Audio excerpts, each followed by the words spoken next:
notre invitation dans CQFD. CQFD. On approche du 40e jour de grève de la faim. Les dégâts, malheureusement, sur les corps sont devenus irréversibles. D'après Médecins du Monde qui a communiqué cette semaine, la situation est très très dure puisque certaines personnes refusent de prendre du sucre. Donc normalement les personnes continuent de boire. Il y a, je sais, certaines personnes parmi les grévistes qui envisagent de passer à des grèves de la soif. Elles arrivent à être raisonnées pour l'instant. Mais physiquement, les corps se décharnent et il y a de nombreuses hospitalisations. Il y a malheureusement des actes encore plus désespérés qui commencent à arriver. Il y a déjà 2 tentatives de suicide à compter malheureusement parmi les grévistes.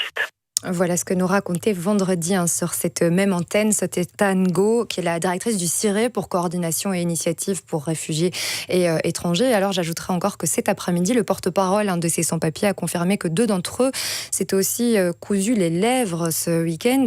Samy Mehdi, quand vous entendez l'état dans lequel se trouvent aujourd'hui ces personnes sans-papiers en grève de la faim, chez nous, à Bruxelles, ça vous fait quoi, à vous personnellement ? Ça m'inquiète, et ça m'inquiète depuis le premier jour que la grève de la faim a commencé, parce que j'étais bien conscient du fait que malheureusement ça pourrait en venir jusqu'à là, et ça me rend triste et ça m'inquiète vraiment. Je reçois les images tous les jours par les réseaux sociaux, donc je sais de quoi il s'agit.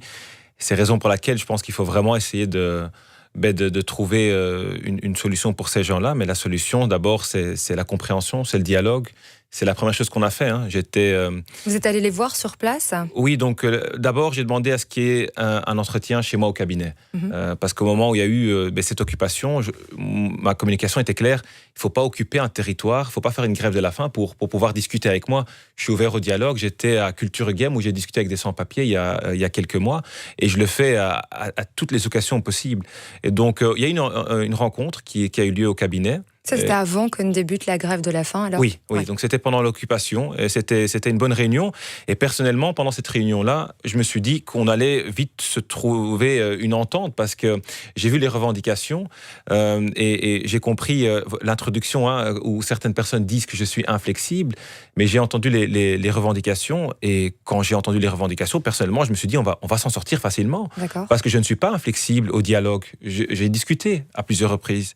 Je ne suis pas inflexible par rapport au fait que des procédures durent beaucoup trop longtemps. J'ai renforcé mes services le plus vite possible pour faire en sorte que des gens ne doivent pas attendre 2-3 ans avant d'avoir une réponse.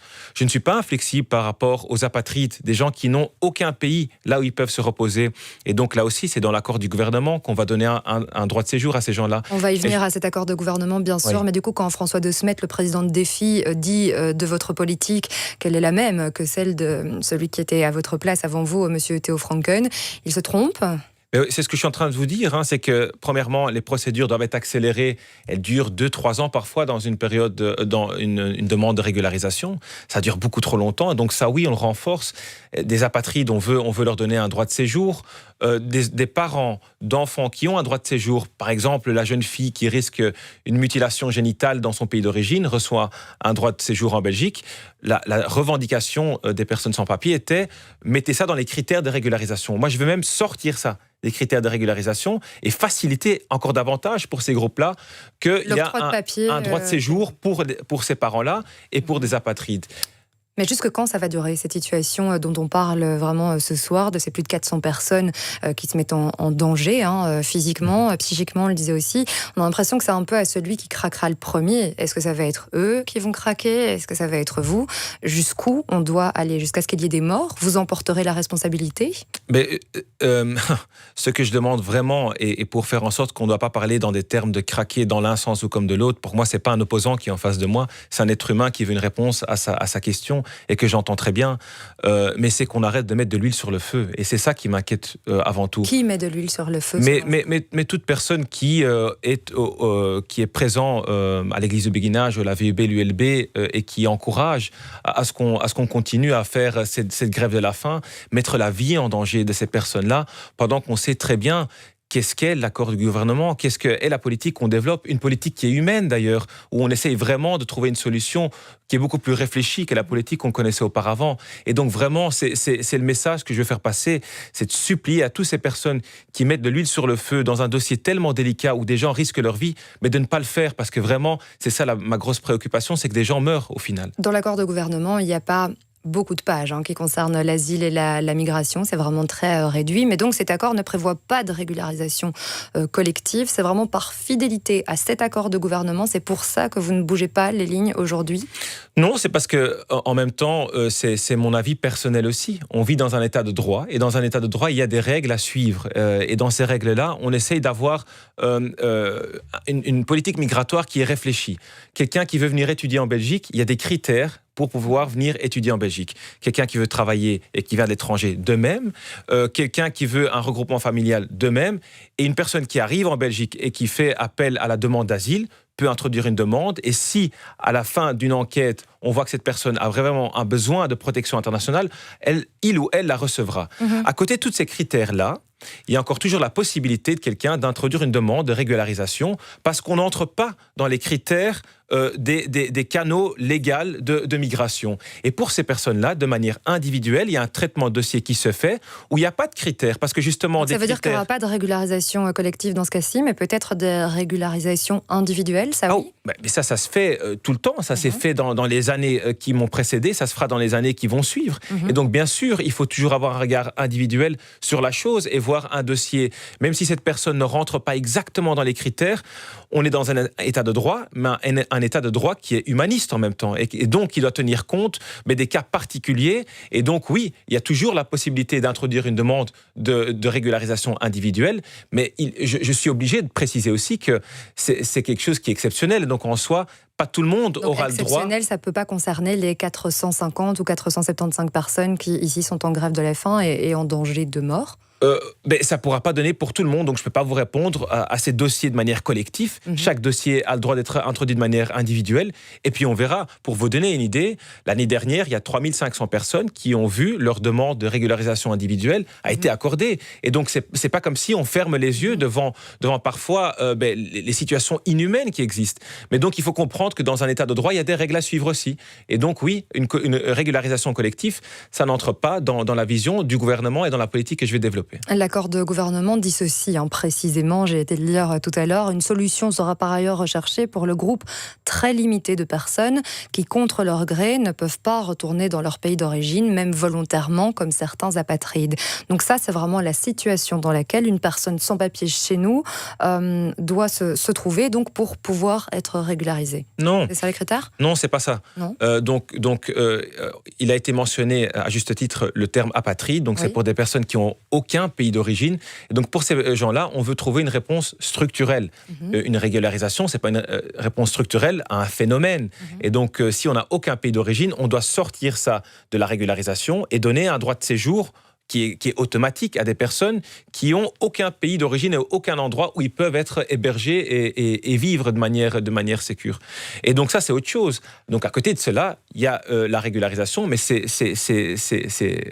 autre chose. Et c'est pas ça ne fait pas partie Mais donc, rajouter des critères, vous en avez parlé un petit peu, est-ce que c'est vraiment quelque chose que vous envisagez? Je ne sais pas, quelqu'un, justement, une personne, par exemple, vous en parliez, dont la procédure d'asile traîne depuis des années. Est-ce que ça pourrait être un cas supplémentaire où on peut régulariser cette personne, ou quelqu'un qui aurait, je ne sais pas, peut-être un vrai projet professionnel chez nous? L'élément le plus important pour moi vraiment, c'est en termes de vulnérabilité de la personne même. Donc le fait qu'on travaille ou qu'on ne travaille pas, c'est pas l'élément le plus important. Il faut vraiment pouvoir aider, et c'est ce qu'on fait dans notre politique d'asile. C'est vraiment aider des personnes qui fuient un régime dangereux, qui ont un danger pour eux-mêmes ou qui sont dans un cas particulier qui déclare la vulnérabilité. Et donc c'est ce qu'on essaye de faire là-dedans. Imposer des critères, c'est à nouveau ouvrir un nouveau canal de migration, parce qu'on va dire quelqu'un qui vit depuis 10 ans en Belgique de manière non légale aurait le droit de pouvoir rester ici, vivre en Belgique. Quelqu'un qui est ici depuis 8 ans, il va faire quoi, vous pensez? S'il entend qu'il faut attendre pendant 10 ans avant de pouvoir recevoir le droit de vivre en Belgique, mais il va attendre encore 2 ans de plus. Mais justement, c'est intéressant. Et dans quelles conditions est-ce qu'il va vivre, cette personne? Parce que ça aussi, il faut qu'on en parle. Les gens on doit faire quoi alors de ces personnes? Samy m'a dit qui sont peut-être chez nous de façon irrégulière, certes, mais depuis 8 ans, 10 ans, vous donnez ces exemples vous-même. Ouais. On doit leur dire non, c'est pas parce que vous êtes là depuis longtemps de façon irrégulière qu'on va régulariser votre situation. Vous êtes chez nous en situation irrégulière, donc vous rentrez chez vous. C'est ça qu'on doit leur dire à ces personnes? C'est comme ça qu'on règle cette problématique? Parce qu'on parle quand même de 150 000 personnes sans papier qui vivent aujourd'hui en Belgique, des personnes qui travaillent. Alors c'est sûr que c'est du travail au noir, mais c'est peut-être des gens qui payent un loyer aussi, qui ont donné naissance à des enfants chez nous également. Oui, et qui sont exploités économiquement de manière horrible et qui vivent dans des situations horribles. Et donc, dans aucun cas, il faut stimuler le fait de vivre de manière non régulière en Belgique. Mais c'est sans doute pour ça qu'elle demande une régularisation chez nous, pour pouvoir travailler de façon réglementée et peut-être même payer des impôts dans notre pays. Tout à fait. Mais à nouveau, on vit dans un état de droit et donc quand quelqu'un vit ici, introduit une demande d'asile, reçoit une réponse négative et que la réponse est négative et qu'après elle reçoit un ordre de quitter le territoire. Elle ne répond pas à cet ordre de quitter le territoire, ça nous met dans un cas qui est quand même assez compliqué. Comment veut-on organiser, régler la migration, vraiment pouvoir aider des gens qui sont dans un réel besoin de protection internationale, si en même temps on donne le droit à tout le monde de vivre en Belgique? Alors il faut arrêter d'avoir des procédures d'asile. On arrête tout. Et puis tout le monde vit là où il le veut, à n'importe quel endroit. Et c'est pas le but. Il faut bien régler la migration. Et donc c'est vraiment ce qu'on veut faire. Et on veut éviter que des gens soient exploités de manière économiquement, comme c'est le cas. Alors comment est-ce qu'on veut le faire? Pas en les régularisant, visiblement. Comment? Pas en les régularisant, visiblement. Mais ce qu'il faut faire de manière structurelle pour vraiment répondre à cette problématique, c'est qu'auparavant, on donnait un ordre de quitter le territoire à des gens, et c'était un papier, une feuille A4, et il y avait mentionné, vous avez 30 jours pour quitter le territoire. Et puis, on se disait, voilà, la personne va se débrouiller, et puis tant pis. C'est pas la politique qu'on veut développer. On veut développer une politique dans laquelle on va accompagner des gens à pas seulement retourner dans leur pays d'origine, mais être réintégrés dans leur pays d'origine. Et donc, je dis souvent... Et vous pensez que c'est plus facile pour la Belgique d'accompagner des gens de retour dans leur pays d'origine que de leur donner des papiers chez nous et de les accompagner chez nous? C'est plus facile pour vous à faire ça? C'est quoi, ça vous coûte moins d'argent? C'est plus simple? Non, pas du tout. Je pense que dans un état de droit, il est logique qu'une personne qui reçoit un ordre de quitter le territoire et qui n'a donc pas le droit de séjourner en Belgique, il ou elle retourne et soit réintégré dans le pays là où il est. Si vous, demain, vous partez vivre aux États-Unis et vous demandez rien à personne, mais vous partez et vous vivez là-bas, vous travaillez en noir, le jour où on vous intercepte, vous aussi, vous allez devoir retourner dans votre pays d'origine. Mais moi, ce que je ne veux pas faire, c'est avoir la politique qu'on avait auparavant, où c'était séjour ou retour. Moi, ce que je veux, c'est intégration ou réintégration. Et donc, ou bien on a le droit de vivre ici, on suit les chemins qui existent et on va aider la personne à être intégrée, à contribuer, à faire partie de notre société qui est diverse, ou bien on n'a pas le droit. Et à ce moment-là, moi, ma politique, elle ne doit pas s'arrêter à la porte de l'avion, mais moi, je veux faire en sorte que quelqu'un soit réintégré dans le pays d'origine pour pouvoir développer un futur durable. Le Parti socialiste est le premier parti de la coalition Vivaldi à avoir réclamé une solution dans le dossier ici de ces 450 sans-papiers en grève de la faim. La situation devient alarmante. Il y a urgence, indiquait vendredi un communiqué du PS.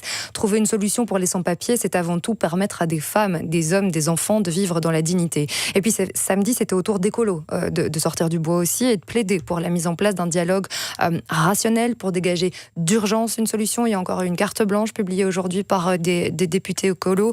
Qu'est-ce que vous répondez à vos partenaires de majorité qui, à la base, ont aussi signé cet accord de gouvernement? Est-ce que la majorité Vivaldi est en difficulté ici sur ce dossier? Non, je ne pense pas, parce qu'une politique rationnelle en soi, on est tous favorables à une politique rationnelle où on doit réfléchir comment bien organiser la migration sans avoir de tabou ou quoi que ce soit, mais pouvoir bien voir comment on règle certains phénomènes et certaines problématiques. Après, je suis un grand défendeur de Montesquieu. Et donc, pour moi, chacun a son rôle à jouer. Un parti politique a sa vision et sa vision politique qu'elle peut développer. Il y a un gouvernement, et dans le gouvernement, on se met d'accord sur la vision qu'on développe ensemble. Mais à côté de cela, chaque parti politique a ses idées qu'elles sont propres à elles-mêmes et qui, au moment où on signe un accord gouvernemental, les idées du parti ne changent pas. Et donc, je peux comprendre que chaque parti politique montre et développe ses idées. Ensuite, il y a quand même une politique sur laquelle on se met d'accord dans le gouvernement. Et là-dessus, je n'ai pas l'impression qu'il y a un problème. Merci beaucoup, Samy Mehdi, d'avoir été notre invité dans Ce qui fait débat, donc secrétaire d'État à l'asile et à la migration, CDNV. Merci beaucoup d'avoir été notre invité ce soir. Il est 18h46 et puis à suivre sur La Première, tout autre chose. Dites, on va s'entretenir avec Bertrand Burgala, le chanteur, et oui, pour son tout nouvel album qui s'appelle Rêve Capital et qui vient de sortir. À tout de suite sur La Première. Soir Première, 18h, 19h. La Première, Sacré Français, le remix